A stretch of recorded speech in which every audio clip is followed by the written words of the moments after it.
Hello అండి, అందరికీ నమస్కారం అండి.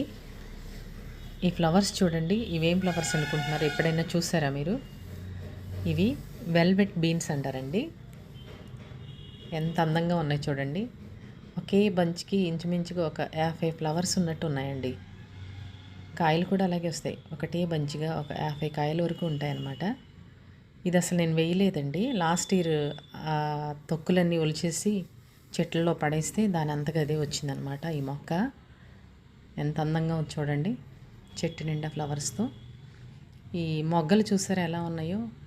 కొబ్బరి తాడుని కనుక అల్లితే ఎట్లా ఉంటుందో ఆ టైప్లో ఉన్నాయి చూడండి, తాడుల్లాగాని. మొగ్గలు ఇవి అనమాట, ఈ చిన్న చిన్నవి చూడండి, ఇలా తాడులాగా ఉంది కదా సన్నగా. ఇది దీంట్లో చాలా రిచ్ ప్రోటీన్స్ ఉన్నాయంటండి. ముఖ్యంగా పార్కిన్సోనిజం లాంటి వాళ్ళకి, నరాల బలహీనత ఉన్న వాళ్ళకి ఈ వెల్వెట్ బీన్స్ చాలా ఉపయోగపడతాయంట. వండి ఆహారంగా తీసుకునే దానికంటే ఆ గింజలను వేయించేసి పౌడర్ చేసి రోజు తీసుకుంటే ఆ నరాల బలహీనత అన్నీ కూడా తగ్గిపోతాయంటండి. దీనివల్ల చాలా ఉపయోగాలు ఉన్నాయి.